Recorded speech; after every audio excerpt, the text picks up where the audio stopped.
Hello, everybody, and welcome to the first episode on my channel, Dovahkian. Today, in the first episode, it's not going to be a welcome to the channel because I hate those, they're kind of cheesy, so not doing it. Instead, since all the E3 stuff's coming out, I thought I'd review the multiple subscription services that everybody is apparently coming out with now.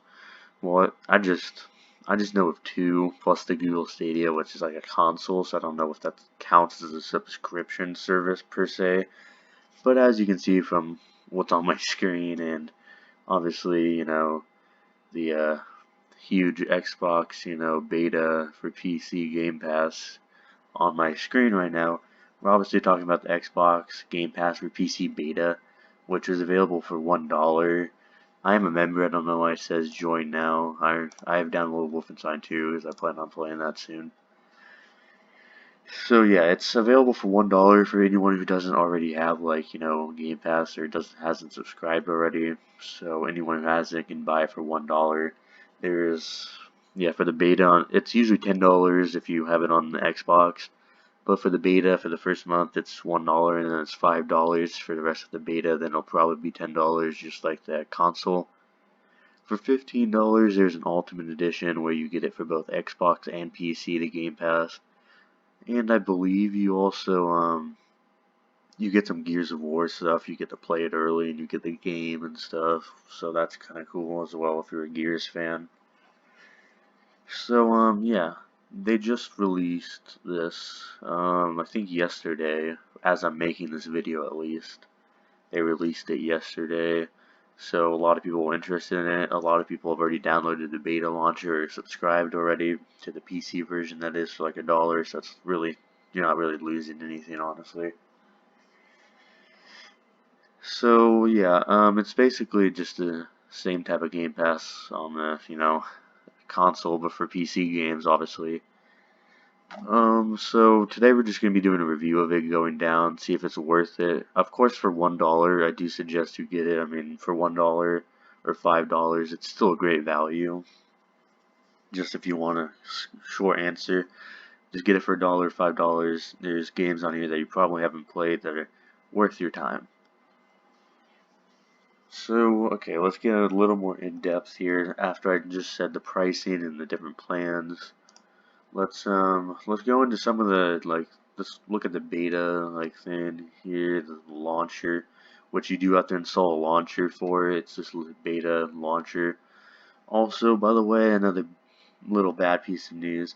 If you're not already on Windows 10, you will have to update to Windows 10. I know everybody loves Windows 7 because, it's awesome, but you do have to download or upgrade to Windows 10, so that's somewhat of a drawback for some people. Basically, you just sign in on, your Xbox account here. You then you hit join now on the beta, and it brings up to different plans and stuff, which is just as managed for me because I already have it. And you got social store, which you get is just actually so you can actually own and buy games that are either on the Battle Pass or you get a discount with.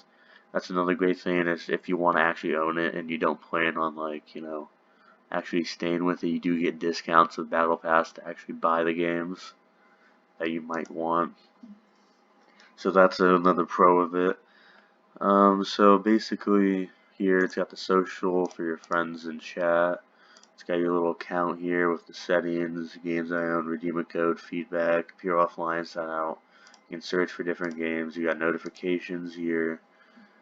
So pretty general layout, I'd say. All of your games are lined up. I only have the Wolfenstein one because I'm about to play that. But all of your games, I would assume, line down below it if you download more. Which I'm just going to be playing Wolfenstein, so I won't be, but that's how it would work. The main page has got this little slideshow of featured games here that you might want to play that are pretty popular apparently.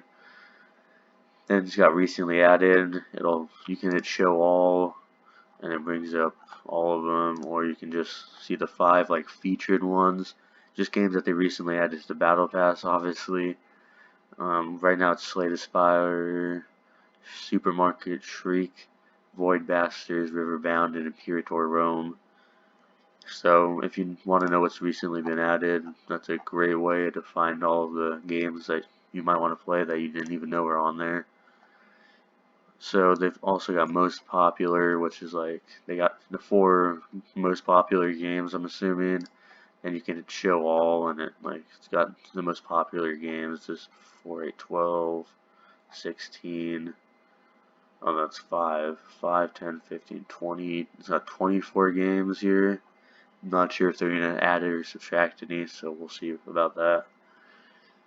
Football Manager 2019 apparently is like the most popular game, which I'm in the U.S., so not that many people play or watch soccer compared to other sports like football or basketball. So it's probably not as popular in the U.S. as it is over in Europe and other places in the world. So personally, I don't know much about it, but it must be popular, you know. So more things we've got here is this is like what will you play next? It's got like a little die, it's like 20-sided die or something. And you hit surprise me and it just shuffles through all the games and it gives you a game that you play. So I guess if you can't decide what to play next, it just surprised me and you just download the game from there, I guess. It's kind of cool, but I mean you should have a decent idea of what you're gonna play going into this. But I guess it's kind of a cool little feature. There are 103 games as of now, which is the day after it's been added, which is July, it's not July, it's June 10th, 2019. And then over here it's got all games, and it's got some featured games. It's got 10 featured games that you might want to play. So, preferably it's just like better games or like Xbox exclusives or something, or PC exclusive. Well, I guess Xbox and PC now. And then you can go to different categories and stuff. Like right here, it's got strategy, and you can show all. It's got Slay the Spire, Imperator Rome, Mutant Year Zero, Road to Eden, and the Banner Saga. So this just shows 4 games, but you can go in and see all of the strategy games, or at least stuff in deemed strategy. And then you got each category: action, adventure, shooters, strategies, indies, sports and racing, RPG, classic, puzzle, simulation, and platformers. There is overlap between games, like Vampire would probably be in the RPG, but it'd also probably be an action and adventure. And then like Imperator Rome might be in strategy, obviously, but it also might be in like puzzle games or something like that. Just overlap, or action, adventure, and RPG are generally overlaps. So let's go to shooters, since that's probably going to be the most popular. They got Metro Exodus, which we'll get to these games later. Wolfenstein 2 Standard Edition, Gears of War 4, these 2 Halo games. Super I know that's a pretty popular VR game for most people. So yeah, an action and adventure. Yeah, see like overlap. Metro Exodus and Wolfenstein are also considered action and adventure games. And Vampire, which is also considered RPG. Same for Rise of the Tomb Raider. So you got action and adventure games here. So yeah, that's basically the little browser here. Now let's go into the game quality. At $1, I think it is still. Let's go to all games real quick. At $1, you're getting 103 games, or some of which are actually pretty good quality games. They're like AAA titles or better well-known series. So I think it definitely is worth it for $1, or the $5 beta price, depending on if you've already had it or not. So yeah, I think it's definitely worth it for $1 or $5. Even when it comes out with $10, I still think it'll be worth it, depending on if they keep updating the games. Yeah, I can't see the future obviously, but if they keep adding stuff that are pretty good, like some of the games up here and everything, then yeah, I think it'd still be worth it for $10. And if you do have, PC and Xbox, and you actually play both a decent bit, I think you should get the Ultimate Edition because you can have Game Pass for both Xbox and PC, which some of them, they do have different games sometimes. And you get to play Gears of War 5 like a couple of days early, and you get the game obviously. You might get other stuff. You do get Xbox Live Gold too, for like included in it, so that's also a great deal. Okay, let's look at the games you can get with the subscription service, which is $1 or $5 now, but will be $10. So Sea of Thieves is the first thing that pops up here since it's a Xbox exclusive or Windows, I guess, but it's not available on like Switch or PC is basically what it's saying, or like Steam. The Anniversary Edition made it a little better, but I still think, and since it's $1, I think it's a pretty good value, but they could still add more. So yeah, let's just go through. I'm just gonna go through and highlight all the notable games that you can get. Sea of Thieves, Forza Horizon 4 is like supposed to be the racing game of the generation, and I have played it. It's a great game. I hadn't actually played any of the Forza Horizons or Forza Motorsports before 4, and it is a great game. It's definitely worth the money or subscription, I guess, in this case. It's definitely a very good game and a valid addition to this Xbox Game Pass. There's Gears of War 4, which, if you're a Gears fan, will be awesome. Or, I mean, it's a great game. It's an Xbox exclusive. It's the latest Gears in the series. You know, before Gears 5 comes out, you might want to replay it or something. Or if you haven't, get into the series and you have it there. And you have Gears of War Ultimate Edition too, so you can play that. They have State of Decay 2, which is a mediocre game. I mean, it's an average game, I guess. If you have a friend to play with, it definitely helps the quality of it, or you can find someone online, but it's an okay game. And they did do something with it at E3, so I think it might be getting better, so we'll have to wait and see. Ark Survival Evolved, I heard is okay, especially if you have friends or online friends to play with. So they have that. Astroneer is a cute little indie space Minecraft game that you might want to check out. Hello Neighbors, I heard mediocre reviews from, but you might want to check it out for yourself. Crackdown 3 is a good, Crackdown series is good, but I heard Crackdown 3 was mediocre, but you can try it for yourself, I guess, here now. Rise of the Tomb Raider is a very good quality game, action adventure RPG. It's one of the best that's been released in the last year or two, you know. It's one of the better RPGs that's been an action adventure that's been released in the last year or two, and it's obviously a great game, and you should check it out if you get to give this. Halo Wars 2. If you're a Halo Wars fan, then yeah, I think you should check it out. It did get less than it did. It didn't live up to the hype that most people thought it would, but it's still an okay game if you're a Halo Wars fan. So yeah, Sunset Overdrive is a good game. It's pretty fun. I don't remember much from playing it honestly.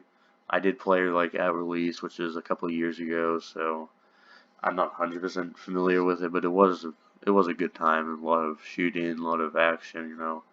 Wolfenstein 2, obviously I just installed that.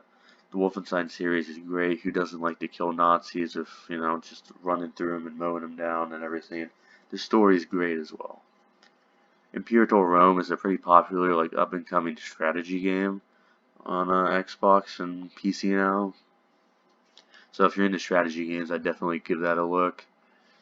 Football Manager 2019. Again, as I said, it's not as popular in the US, but I guess a lot of people like it in Europe and everywhere else in the world apparently. I guess it's more popular with soccer and everything over there, so yeah. If you're one of the people who like that, it's on Game Pass. I heard it's a pretty popular game, you know, so. More noticeable games. Super Hot, if you have VR, heard that was a pretty popular game, so you might want to check that out. More stuff. The Messenger is a pretty good game if you want to check that out. You can look more into it. I'm not going to cover it too much. Here we go. Metro Exodus for Windows for $1 or $5 is an amazing deal. Obviously, Metro Exodus and that whole series and everything, very well renowned. It's a good series. Metro Exodus is a great game from what I've heard of it, like as of now. It's got pretty good reviews. It looks pretty good. I'm probably going to play it with this month's subscription after Wolfenstein 2. So yeah, it's definitely a great value to get it for $1 or $5. So I definitely, on almost, even if you have played the other games, I'd almost only get it for Metro Exodus. Honestly, it's a great deal to get it for $1 or $5. So it's amazing. Okay, let's move on. Hollow Knight's okay if you want to check. That's a pretty decent game actually if you're into like platformers and side scrollers. Let's see what else there is. Vampire, very good RPG game. Recently released. It's pretty fun. Set in like London, you know. Onset of the Spanish flu. You're a vampire. You go around killing people and stuff. It's a lot of fun. From what I've heard, I haven't personally played it, but I am planning on it. Okay, other decent games, and if you're interested in these games, you know for yourself. So you know if you're, as I'm scrolling through them, you see something you like. Um, any notable games here? Everspace, I heard. I mean, it kind of looked cool, but I don't know much about it. Wastelands 2 looked pretty interesting, so pick that up if you want, but I haven't played it and haven't heard much, but it kind of looked pretty interesting for what I've like seen of the trailer and stuff. They got Halo Wars Definitive Edition if you're a Halo fan, you know. And this is the end of it, so yeah, those are basically noticeable games, and if you're looking for other Halo games, they got Spartan Assault and Spartan Strike if you're other Halo games they have. I believe they are adding Master Chief Edition to PC soon. Oh, Moonlight is actually okay from what I've heard as well, if you want to check that out. But yeah, I have heard they're adding games soon, and one of them I heard they're adding Halo Reach and Halo Master Chief Collection to PC. I'm not 100% sure if they're adding it to Game Pass, but I'm pretty sure they are, so if you're interested in playing those games again, or playing them for the first time, I'd definitely check those out. Especially on PC. It should be a lot better quality. So yeah, that's basically the Xbox Game Pass beta. It's definitely great value for what you're getting, like the $1 or $5. I definitely recommend you sign up, especially if you haven't played those games I pointed out, or if you're interested in any of the other games I, scrolled by and showed you. And the beta window looks pretty nice. It's a good launcher. You do have to update the Windows 10, but that's a small price to pay to play most of these games, honestly. So yeah, I definitely recommend you get it, and it's great value from what I've seen, and yeah, so that's about it for this episode. Thank you guys so much for watching. Comment your thoughts on the games and Xbox beta and everything. So comment what you think. Hit the like if you liked my little review of this. Subscribe if you're new to the channel. Turn on notifications for more gaming content and news, which I will be doing more E3 content, reviewing and recapping all the presentations people did. After Nintendo presents tomorrow, I'll do a recap of each presentation and show you what they went through and everything, and talk about whatever they went through and give them a letter grade assigned to how good they actually did, in my opinion. And yeah, so that's about it for today's episode. Hope you liked it. Stay tuned for more E3 content this weekend. And thank you guys so much for watching.